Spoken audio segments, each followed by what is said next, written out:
Hi guys, welcome to our channel mister సిసింది. Bigg Boss హౌస్లో టాస్కుల పర్వం కొనసాగుతుందని చెప్పవచ్చు. అయితే ఎన్ని టాస్కులు జరుగుతున్నా నిఖిల్ అన్ని టాస్కుల్లో కూడా విజయ పరంపర కొనసాగిస్తున్నాడు. టాస్క్లో నిఖిల్ దిగనంత వరకే అన్నట్టుగా ఉంది హౌస్లో పరిస్థితి. ఒక్కసారి నిఖిల్ టాస్క్లోకి దిగితే విజయం నిఖిల్ సొంతం అవుతుంది.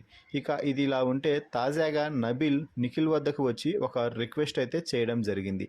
అదేమిటి అంటే, ఒకవేళ ఈరోజు మేము ఆడే టాస్క్లో మా క్లాన్ సభ్యులు ఒకవేళ ఓడిపోయినట్లయితే మీకు బిగ్ బాస్ ఏదైనా ఆఫర్ ఇస్తారు కదా, మా క్లాన్ నుంచి ఒకరిని తొలగించమని. అప్పుడు దయచేసి నన్ను తొలగించొద్దు నిఖిల్ అంటూ నబిల్ రిక్వెస్ట్ చేయడంతో నిఖిల్ మాట్లాడుతూ, అలాగే నబిల్, నిన్ను ఈసారి ఖచ్చితంగా తీసేను. గతసారి నేను ఏదో పొరపాటు పడి నిన్ను తీసేశాను కదా, లాస్ట్ వీక్ నాగార్జున సార్ కూడా చెప్పారు నిన్ను తీసేయడం తప్పు అనేసి.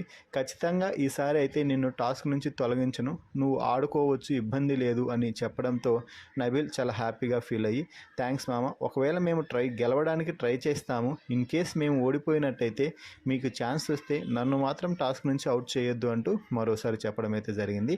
ఇక బిగ్ బాస్ హౌస్లో తాజాగానే యష్మి అలాగే మణికంఠ ఇద్దరూ ఆడిన 2వ లెవెల్ ఛాలెంజ్ అయితే ముగిసింది. అది అనుకున్నట్టుగానే ఊహించిన విధంగా నిఖిల్ టీం విన్నర్స్గా నిలవగా షీతా క్లాన్ లూజర్స్గా నిలిచారు.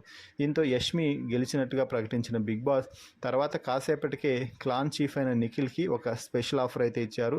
మీరు టాస్క్ గెలిచిన సందర్భంగా ప్రైజ్ మనీలోకి 1,00,000 రూపాయల డబ్బు యాడ్ అయిందని, అలాగే సీతా క్లాన్ నుంచి ఒక సభ్యుడిని తొలగించే అవకాశం కూడా మీకు వచ్చింది అంటూ చెప్పాడు.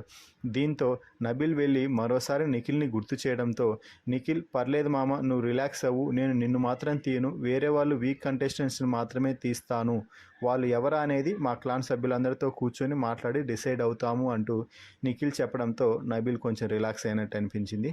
ఫైనల్గా నిఖిల్ సీతని క్లాన్ నుంచి తొలగించేశాడు. దీంతో ఈ వారం survival of the fittest task నుంచి సీత అవుట్ అయినట్టు తెలుస్తుంది. మొత్తంగా నబిల్కి ఇచ్చిన మాట నిఖిల్ అయితే నిలబెట్టుకున్నాడు అనే చెప్పవచ్చు. ఈ వ్యవహారంలో ఈ వీడియోపై మీ అభిప్రాయాన్ని కామెంట్స్ రూపంలో తెలపండి. అలాగే మాట నిలబెట్టుకున్న నిఖిల్పై మీ అభిప్రాయం ఏమిటో కూడా తెలపండి. Please subscribe our YouTube channel mister సిసింద్రి.